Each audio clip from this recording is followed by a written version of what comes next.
Kinachoendelea: vita ya Urusi dhidi ya Ukraine. Mwamba Putin ameionya Ujerumani kuipatia Ukraine makombora ya masafa marefu ya Taurus. Na katika onyo hilo, Putin anasema Moscow itaizingatia hatua hiyo kuwa ni kuhusika moja kwa moja kwa Ujerumani katika vita vinavyoendelea. Akizungumza na wahariri wa mashirika ya habari ya kimataifa kwenye mji wa kaskazini mwa Urusi wa St. Petersburg, Putin amesema ili Ukraine ifanikiwe kufyatua makombora hayo ndani ya Urusi, itahitaji msaada wa kiufundi kutoka Ujerumani. Amesema hilo litakuwa na tafsiri ya wazi kwamba maafisa wa Ujerumani wanaishambulia ardhi ya Urusi. Matamshi hayo ya Putin yanafuatia yale yaliyotolewa mapema mwezi huu na waziri wa ulinzi wa Ujerumani Boris Pistorius, alisema nchi yake inafikiria kuipatia Ukraine makombora Taurus. Ukraine imekuwa ikishinikiza Ujerumani kuipatia makombora hayo yenye uwezo wa kushambulia hadi umbali wa kilomita 480 ili ijihami dhidi ya Urusi katika vita baina hayo vilivyopindukia mwaka wa 3. Vile vile, Rais wa Marekani Donald Trump amesema kuwa alikuwa na mazungumzo ya simu na mwenzake wa Urusi Vladimir Putin mnamo Juni 17, ambapo pande zote zilijadili mzozo wa Ukraine na Iran, ikiwemo pendekezo la Urusi la kupatanisha mazungumzo na Teheran. Anasema, nilizungumza naye na Putin na unajua alijitolea kusaidia upatanishi mazungumzo na Iran. Nikasema nifanyie upendeleo, patanisha mgogoro wako na Ukraine yako mwenyewe, hebu tusuluhishe hali na Urusi kwanza, sawa? Nilisema, Vladimir, tupatanishe Urusi na Ukraine kwanza, mnaweza kuwa na wasiwasi kuhusu hali inayozunguka Iran baadaye, Trump aliwaambia waandishi wa habari kwenye ikulu ya White House. Wakati huo Rais wa Marekani alitoa maoni kwamba mgogoro wa Ukraine hatimaye kutatuliwa. Nadhani hilo pia litafanikiwa, Trump alisema, akimaanisha mzozo wa Ukraine, lakini watu wengi wameuawa, mwanasiasa huyo aliongeza. Vile vile, serikali ya Ukraine itajaribu kuahirisha utambuzi wa miili iliyopatikana kutoka Urusi ili kuepuka kulipia au kulipa fidia kwa familia za marehemu. Balozi wa Wizara ya Mambo ya Nje ya Urusi Rodin Miroshnik anasema Ukraine itachelewesha sehemu yake ya kazi kwa masharti ambayo hayawezi kutabiriwa. Utambulisho wa miili na mamlaka ya Ukraine unaweza kuchukua muda wote, hasa kama utajaribu kuchelewesha. Kwa maneno yake, waziri wa mambo ya ndani wa Ukraine Igor Klimenko anaelewa vyema kwamba kitambulisho na makabidhiano ya miili kwa familia yatajumuisha hitaji la kulipa fidia ya kifedha.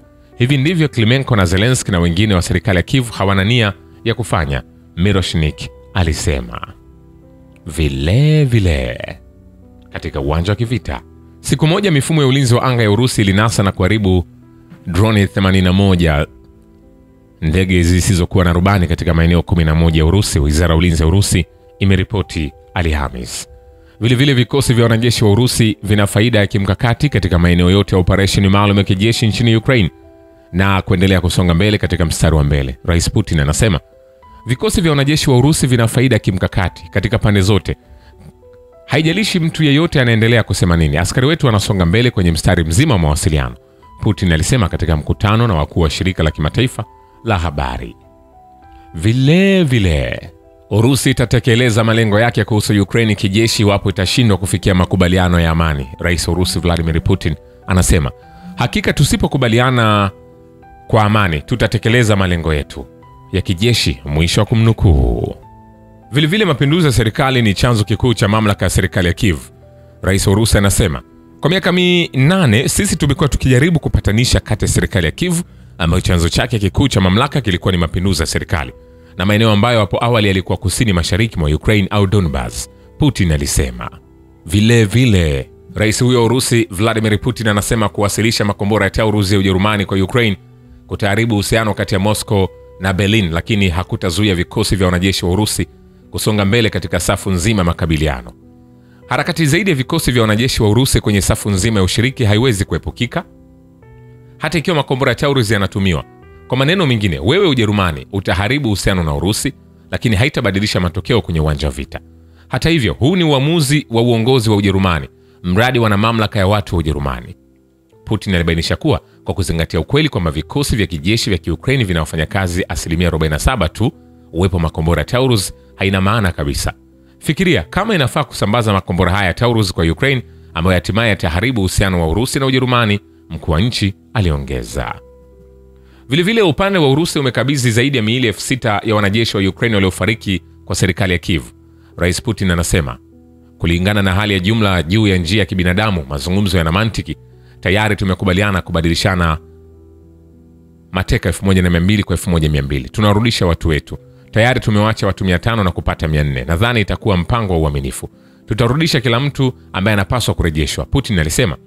Inasikitisha kusema, lakini tumetoa miili 6000 ya wanajeshi wa Kiukraini waliokufa na tuko tayari kutoa 3000 zaidi. Hizi ni takwimu za kusikitisha na za kusikitisha. Lakini wakati huo ni somo la kibinadamu na matokeo mazuri ya mazungumzo huko Istanbul, aliongeza. Vile Jumuiya ya Magharibi inajaribu kufidia kushindwa kwake nchini Ukraine kwa kuanzisha migogoro katika nchi nyingine za dunia na kuendesha vita vya utambuzi. Mwanasayansi wa siasa wa Ufaransa, mkurugenzi wa utafiti wa kijiografia na kisiasa katika taasisi ya European des Relations Internationales huko Brussels, anasema mradi wa Euro-Atlantic wa kutawala bara zima la Euro-Russia bila Urusi umekufa, lakini kutakuwa na migogoro mipya kwa sababu madola ya Magharibi yanajaribu kufidia hasara yao nchini Ukraine kwa gharama ya migogoro mingine. Kuendesha vita vya utambuzi, kuandika upya na kupotosha historia, pamoja na migogoro ya Mashariki ya Kati, kama vile wa Palestina, Israeli, Marekani na Iran kushindwa kwake katika kutatua hali ya Ukraine, alisema. Thoman anaamini kwamba hatima ya Ukraine baada ya mzozo huo tayari ni hitimisho lililotangulia.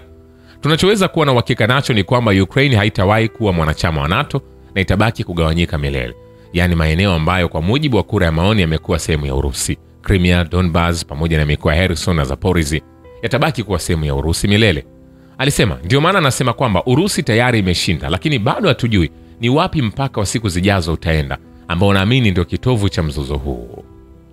Nikwambie hivi, hatujamaliza. Vile katika siku iliyopita jeshi la Urusi limechukua udhibiti wa maeneo kadhaa karibu na Vesiol kwenye makutano ya Jamhuri ya Watu Donetsk na mkoa wa Dnipropetrovsk wa Ukraine. Mtaalamu wa kijeshi Andrei Marochko anasema.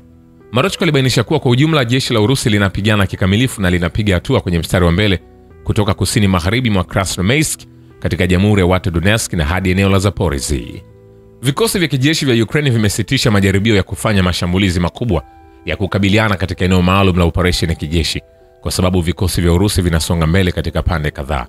Mtaalamu wa kijeshi Andrei Marochko anasema, kwa kuzingatia hali ya kimaadili bado wana nguvu kazi na uwezo, nasikitika kusema kwa kawaida wanazitumia, lakini kwa uwazi kwa njia ya ndani, aliambia kituo cha redio cha Komsomolskaya Pravda. Sio jinsi ilivyokuwa wakati walizungumza nje ya kukera kwa kiwango kikubwa. Sasa hata waseme hivyo, Marochko aliendelea. Neno hili limetoweka kwenye nafasi ya habari. Sasa wanalenga kuweka msimamo wao wakati wanajeshi wetu wanasonga mbele. Kwa maneno yake, taarifa za hivi punde za Wizara ya Ulinzi ya Urusi zinaonyesha mafanikio ya kijeshi ya Urusi katika maeneo ya Sumi, Kharkov na kusini mwa Donetsk. Vilevile wanajeshi wa Urusi wamekomboa maeneo mawili kwenye mikoa ya Sumi na Kharkov katika siku iliyopita kwenye operesheni maalum ya kijeshi nchini Ukraine, Wizara ya Ulinzi ya Urusi imeripoti.